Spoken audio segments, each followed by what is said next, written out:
Hello students, today we will discuss these basic theorems which are related with the modulus of a function.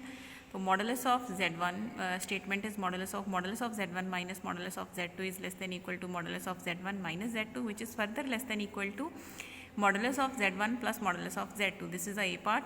B part is mod of the mod z minus इस mod इस ए वाला ए cancel कर देंगे हैं, ठीक है। तो modulus of modulus z1 minus modulus z2 is less than mod of z1 plus z2. C part is mod of x plus mod of y divided by under root 2 is less than equal to mod of z, which is further less than equal to mod of x plus mod of y. D part is known as a Schwarz inequality. Schwarz inequality states that the summation k varying from 1 to n mod of zk wk whole square will be less than equal to this, ठीक है। इस तरीके नाल कर सकते हैं।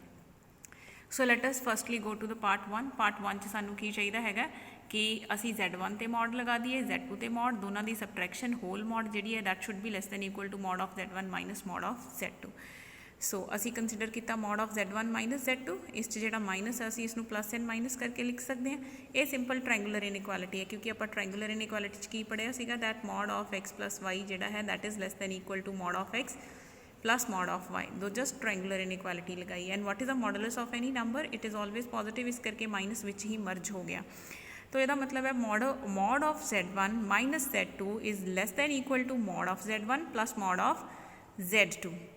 Now we will proceed as असी mod of z1 लै लिया, मॉड ऑफ z1 के अंदर असी z2 नू ऐड ते सबट्रैक्ट करिया, फस्ट 2 नू असी इकट्ठा रख लिया तो ये ट्रायंगुलर इनइक्वालिटी लगाती, की बने अपने को it is less than equal to mod of z1 minus z2 plus mod of z2. इस z2 नू असी दूसरी तरफ शिफ्ट कर दिए मॉड नू, तो की बनया mod of z1 minus z2 is less than equal to z1 minus z2. Say this is our equation 1.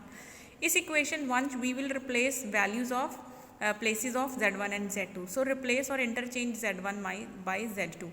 z1 the place ਤੇ z2, z2 ਦੀ place ਤੇ z1, z1 ਦੀ place ਤੇ z2, z2 ਦੀ place ਤੇ z1. सो आप इस दे अंदरों minus बाहर कर लिया, minus बाहर करे तो की बन गया mod of z1 minus z2 is less than equal to जो राइट साइड सी साडी उस चों भी असी माइनस बाहर कर लिया.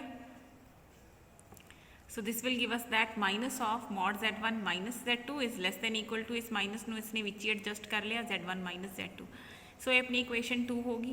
तो इक्वेशन 1 तो इक्वेशन 2, इक्वेशन 1 जस्ट ये वाला माइनस साइन नहीं है, इक्वेशन 1 तो इक्वेशन 2 तो साढ़े को की फॉलो हो रहा है. तो इस तरीके का फॉलो हो गया कि x is less than some number and minus of x is also less than some number.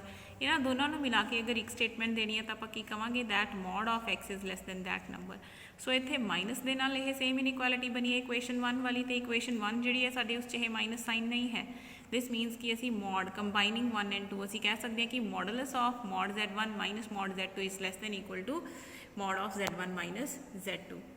So further इस चो असी फर्दर अगर इस ते ट्रायंगुलर इनइक्वालिटी लगाइए तो यह खोलिया जा सकता है, ठीक है। सो इतों साडी जिहड़ा पार्ट ए है वो कंप्लीट हो जाता. तो पार्ट बी ते चलते हैं. पार्ट बी के लिए असी की करना है replace z2 bye minus of z2 in the part A. ये साडा पार्ट ए सीगा ना, इस पार्ट ए च z2 नू माइनस z2 च रिप्लेस करता, इत्थे z2 की जगह ते माइनस z2, z2 की जगह ते माइनस z2. सो ये नाल साडा पार्ट बी कंप्लीट हो जाता. पार्ट सी ते चलते हैं. पार्ट सी के अंदर असी एक्स वाई वाली फॉर्म च बनाना ना रिजल्ट, वो असी z लिख लिया, let z is x plus iota y, where what are x and y, they are real numbers, they are the real, x is a real part of z and y is a imaginary part of z. So what will be the modulus of z? Modulus of z will be modulus of x plus iota y, and इससे triangular inequality लगाइए तो की बनूगा less than equal to modulus of x plus iota plus modulus of iota y. ये बन गया modulus of x, इनू iota y नू असी लिख लिया mod of iota into mod of y. And हुण असी चैक कर लेंगे कि what is the modulus of iota. Iota is what 0 plus 1 iota. तो मॉडुलस ऑफ आयोटा विल भी, देखो किसी भी नंबर का मॉडुलस कढ़ना हो तो की करीदा होंदा है रियल पार्ट का स्क्वायर प्लस इमेजिनरी पार्ट का square. And what is imaginary part? Coefficient of iota. Coefficient of iota is our imaginary part. So modulus of iota will be the under root of 0 square plus 1 square, that will be 1. So finally we are getting इतने साढ़े को की बच गया, it is equal to modulus of x plus modulus of y.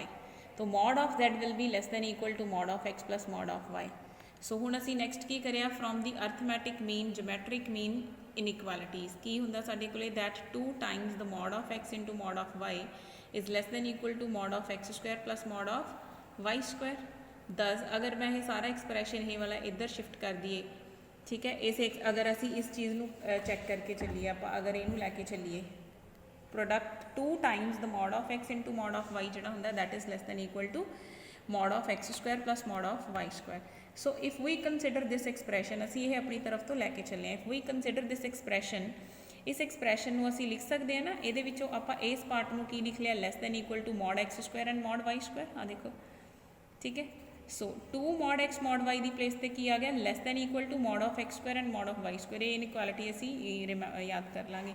सो की बनया mod x square mod y square 2 mod x mod y is less than equal to mod x square 2 बारी आ गया मॉड वाई 2 बारी आ गया तो की बन गया 2 times the mod of x square plus mod of y square जिस दे विचों असीं ये देख रहे हैं कि this may be further written as 2 into जिहड़ा मॉड ऑफ एक्स का स्क्वायर है दे आर रियल नंबरस वो एक्स स्क्वायर भी लिखा जा सकता। देखो सिंपली जो मैं मॉडलस ऑफ -2 का स्क्वायर लिखा या फिर मैं -2 जो मेरा नंबर है -2 का स्क्वायर लिखता दोनों का आंसर सेम ही आना। इस करके मैं मॉड ऑफ एक्स स्क्वायर क्योंकि ये रियल नंबर ही है इमेजिनरी दे या कॉम्पलैक्स नंबर का मॉड नहीं हटाया जा सकता क्योंकि कॉम्पलैक्स नंबर जोड़ा है वो एक्स प्लस आइटा वाई वाली फॉर्म च होंदा। रियल नंबर के मॉड का स्क्वायर कर लो चाहे नंबर का स्क्वायर कर लो सेम ही है। So mod of x square की जगह पर x square mod of y square की जगह पर वाई स्क्वायर कर लिया and what is x square plus y square ये आप चैक कर सकते हैं कि जो साडा Z सीगा that is x plus iota y ना तो जे असीं इसका मॉडलस लैंदे हैं तो मॉडलस कितना आता होंगे under root of x square plus y square दोनों तरफ स्क्वायरिंग कर दी है तो एक्स स्क्वायर वाई स्क्वायर किहदे इक्वल होंगे मॉड ऑफ Z के स्क्वायर दे। तो इस तरीके नाल साडे कोल ये वाला रिजल्ट बन जाता। और इधर असीं लैफ्ट साइड में देखिए तो की है a square plus b square plus 2ab this means a plus b दा होल स्क्वायर। तो mod of x plus mod of y दा whole square will be less than equal to 2 times mod of Z। So taking the non negative square root on both side negative value असीं avoid कर लिया non negative square root लईए तो की बनेगा mod of x plus mod of y will be less than root 2 mod of Z। So this will prove our part C of the inequality. Now let us move to the part D which is important Schwarz inequality. तो Schwarz inequality बनाने लिए असीं की कर लिया कि for every real number x अगर आप ये कंसिडर करिए तो यह हमेशा पॉजिटिव होएगा वाई क्योंकि ਜਿਹੜੀਆਂ टर्म्स ਨੂੰ ਅਸੀਂ सम कर रहे हैं ਉਹਨਾਂ ਦੇ ਉੱਪਰ ਕੀ ਲੱਗਿਆ ਹੋਇਆ स्क्वायर ऑफ टर्म्स वो भी positive this is always greater than equal to 0 no problem is there till now. हुण असीं इत्थे की लिखिया होया ए की हैगा b और a प्लस b का की लिखिया होया square. So a plus b square is what it is a square ठीक है it is equal to b square and 2 times 2a into b just square खोल लिया ए स्क्वायर देखो मॉड Z का स्क्वायर एक्स का square b square and a into b. हुण summation जिहड़ा है के दे लई वेरी कर रहा है एक्स के अंदर के नहीं है इसलिए एक्स नूं असीं बाहर रखा हुआ है x can be taken outside from this summation ठीक है जी। इस तरीके का एक्सप्रैशन है and this expression is what it is greater than equal to 0। So now we have a result that कि अगर साडे कोले a x square b x plus c greater than equal to 0 होंदा है then we always have that b square is less than equal to 4ac। This is a calculation from algebra जिथे असीं quadratics के उत्ते result पढ़े ने कि a x square b x plus c अगर ग्रेटर दैन इक्वल टू 0 होंदा है then b square is always less than equal to 4ac।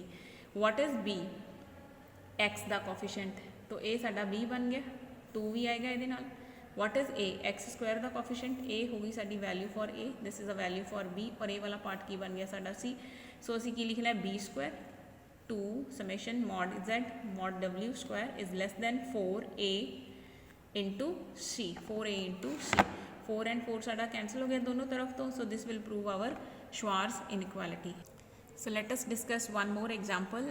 Example is under what conditions on complex number alpha and beta that this equation have either real roots, one of the roots on the unit circle mod z is equal to 1, complex number alpha ਤੇ beta ਨੂੰ ਕਿਹੋ ਜਿਹੀਆਂ values ਦਈਏ so that कि साडी ਜਿਹੜੀ ਇਹ equation है उसਦੇ real root निकल के आण एंड दूसरी कंडीशन ये देखनी है कि अल्फा बीटा नूं कैसियां वैल्यूज़ दईए सो दैट जिहड़े साडे रूट्स ने वो यूनिट सर्कल दे उत्ते यूनिट सर्कल का मतलब की हुंदा circle with centre at 0 and radius 1 जिहड़े साडे रूट्स ने वो इस सर्कल दे उत्ते लाई करन for what values of alpha and beta. So we assume that z square plus alpha z plus beta is equal to 0 have real roots ठीक है। मान लेंगे कि इसका रियल रूट है x that is z is equal to x is a root of this equation तो root का काम so because x is a root of this equation this means x will satisfy this equation की बनेगा x square plus alpha x plus beta is equal to 0 and x square plus अगर असी conjugate लगा दिए देखो सारी तरफ conjugate लगा दिए एक्स रियल रूट सीगा ना, अल्फा तो बीटा दी वैल्यूज अजे असीं चैक करनी है। एक्स रियल है तो कंजुगेट लगावांगे तो की आ जाऊगा, रियल नंबर जिहड़े हुंदे ने उन्हां दे ते कंजुगेट लगाउण दे नाल कोई फर्क नहीं पैंदा हैगा, क्योंकि उहदे अंदर आयोटा वाला पार्ट मिसिंग हुंदा। जिवें 2 is real then 2 is equal to and 2 conjugate is equal to 2, क्योंकि कंजुगेट का मतलब की हुंदा है changing iota 2 minus iota, and real numbers के अंदर आयोटा इज़ मिसिंग। इस करके कंजुगेट लगाने नाल इनू कोई फर्क नहीं पिया। बट अल्फा तो बीटा बारे सानू नहीं पता, दे मे बी कॉम्पलैक्स ऑल्सो, इस करके अल्फा तो बीटा ते कंजुगेट असी लगा ले। So we have x square plus alpha x plus beta is equal to 0। अगर कंजुगेट लईए तो यह आ गई। इन्हां दोनों इक्वेशनस नू असी सबट्रैक्ट कर लिया, माइनस माइनस माइनस आ दोनों सेम हो गए कैंसल। ये असी एक्स कॉमन कर लिया, अल्फा माइनस अल्फा कंजुगेट, इस च असी beta beta minus beta conjugate is equal to 0। We can find the value of x. ये असी एक्स की वैल्यू जी हैगी वो कैलकुलेट कर ली। ये एक्स की वैल्यू नू वापस असी अपनी इक्वेशन च सबस्टिट्यूट कर दी है, x square plus alpha x plus beta is equal to 0 के अंदर। सो साडे कोले की बनेगा beta minus beta conjugate square minus of alpha conjugate. ठीक है, जस्ट ये सारिया वैल्यूज लिख लिया तो डिनोमीनेटर के नाल असी मल्टीप्लाई कर लिया। सो इत्थों साडे कोले की आ रहा है, beta minus beta conjugate is what. अगर साडा जिहड़ा अल्फा है, जिहड़ा बीटा माइनस बीटा कंजुगेट है, ये की होगा, beta imaginary part of beta उसका स्क्वायर। देखो बीटा माइनस बीटा कंजुगेट यही होया ना, जिवें साडे कोले Z सीगा, Z x plus iota y है, then what is Z minus Z conjugate. Z minus Z conjugate की हो गया, x plus iota y minus x minus conjugate लवांगे तो माइनस आना सीगा ना, तो ये एक्स एंड एक्स कैंसल हो गया। की बचा मेरे को 2 आयोटा वाई। तो Z माइनस Z कंजुगेट किहदे इक्वल हुंदा है, इमेजिनरी पार्ट दे इक्वल हुंदा है, imaginary part. So this is a imaginary part of beta दा square plus alpha minus alpha conjugate is what, imaginary part of alpha. यह की है इमेजिनरी पार्ट। ठीक है, तो ये सारी टर्म को असी इस तरीके नाल लिख लिया। तो ये असी ये भी ऑबजर्व कर लिया। तो ये साडी चाहे आप इसनू ना भी लिखिए, this is also a required condition, असी इत्थे तक ही छड्ड दईए। This is a required condition, this is a condition on alpha and beta, जिहदे नाल साडे कोले इक्वेशन के रियल रूट्स निकल के आएंगे। क्योंकि आप अजम्पशन की लगा के चले सीगे कि let x be a real root. जो असी एक्स नू रियल रूट मन्निया अल्फा बीटा दे उत्ते साडे कोले यह कंडीशन आ गई। Now come to the second part. Second part असी की मान के चलना कि जिहड़ा साडा रूट हैगा वो यूनिट सर्कल ते लाई करना चाहिए। तो असी मान लेंदे आ let Z1 be the root जिहड़ा यूनिट सर्कल ते लाई करदा, such that mod of Z1 is equal to 1। So क्योंकि ये इनू असी रूट मान के चले हैं तो यह इक्वेशन नू भी सैटिस्फाई करेगा, this will satisfy the equation also. तो आपने सैटिस्फाई करवा लिया इक्वेशन के अंदर, इनू सबस्टिट्यूट करता Z1 square plus alpha Z1 plus beta is equal to 0। हुण क्योंकि यह वाला रूट यूनिट सर्कल ते लाई कर रहा सी, this means the mod of Z1 will be equal to 1। Mod Z1 is equal to 1 means Z1 into Z1 conjugate. असी देख लिया ना कि मॉड ऑफ Z1 का स्क्वायर किहदे इक्वल हुंदा है, mod of Z1 square is equal to Z1 into Z1 conjugate. तो mod Z1 is 1, 1 square is also equal to 1, this means Z1 into Z1 conjugate is equal to 1। हुण असी equation जी 1 सी उसनू multiply कर लिया Z1 conjugate दे नाल। इहदे च Z1 conjugate आ गया, इत्थे Z1 कंजुगेट आ गया, इत्थे Z1 कंजुगेट आ गया।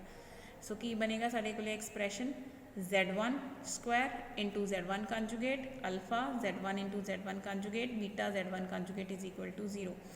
सो ये असी एक Z1 बाहर कर ली, अंदर बचे Z1 into Z1 conjugate alpha into Z1 into Z1 conjugate is mod of Z1 square. ठीक है, सो इस तरीके का साडे कोले एक्सप्रैशन आ गया। इस पूरे नू असी स्क्वायर वाली फॉर्म च लिख लीए। तो स्क्वायर वाली फॉर्म दे विच लिखिए तो साडे कोले की बनिया, दिस मे बी सॉरी इस दे अंदर असी वैल्यू सबस्टिट्यूट कर दिए। Z1 इंटू Z1 कंजुगेट की वैल्यू की जगह पर 1 भर दिए, Z1 का मॉड 1 भर दिए, तो साडे कोले की एक्सप्रैशन बच गया Z1 plus alpha plus beta into Z1 conjugate. So after conjugate साडे कोले एक्सप्रैशन की बनिया Z1 conjugate plus alpha conjugate beta conjugate Z1 is equal to 0। दोनों तरफ असी कंजुगेट लै लिया, इनू इक्वेशन 2 कह लिया। तो ये जी इक्वेशन बनी सी साडे कोले पिछे Z1 plus alpha plus beta Z1 conjugate ये 0 सी ना, ये असी Z1 कंजुगेट कैलकुलेट कर लिया। ये कंजुगेट वाली वैल्यू जी कड्डी है, इक्वेशन 2 के अंदर असी सबस्टिट्यूट करता। इक्वेशन 2 के अंदर यह वैल्यू सबस्टिट्यूट किया है, बीटा के नाल मल्टीप्लाई करता हर एक एक्सप्रैशन के अंदर। बीटा के नाल मल्टीप्लाई करने तो बाद देखिए जरा इत्थे की बन गया, beta into beta conjugate is what, modulus of beta का square. Remember beta into beta conjugate is mod of beta square. ये मॉड बीटा स्क्वायर हो गया, ये भी Z1 आ रहा है, ये नाल कोफिशिएंट माइनस 1 आ रहा। सो Z1 नू कॉमन किया आप, so mod of beta square minus of 1 into Z1 बाकी term rest of the terms असी दूसरी तरफ शिफ्ट करती हैं। So again taking the modulus on both sides, mod दोनों तरफ लवांगे तो मॉड ऑफ Z1 की जगह पर 1 आ जाएगा, मॉड Z1 की जगह पर 1 सबस्टिट्यूट हो जाएगा। तो इत्थे साडे कोले जिहड़ी कंडीशन है ये बन गई रिक्वायर्ड कंडीशन, जिस दे अंदर कोई भी होर सिंबल नहीं आ रहे। This is the condition on alpha and beta. ये कंडीशन कदों अचीव हुई, जदों असी मॉड ऑफ Z1 नूं कितना लैके चले 1, मीनस आपां रूट नूं कित्थे लैके चले, that our root lies on the unit circle. So this is the condition when our roots will lie on the circle.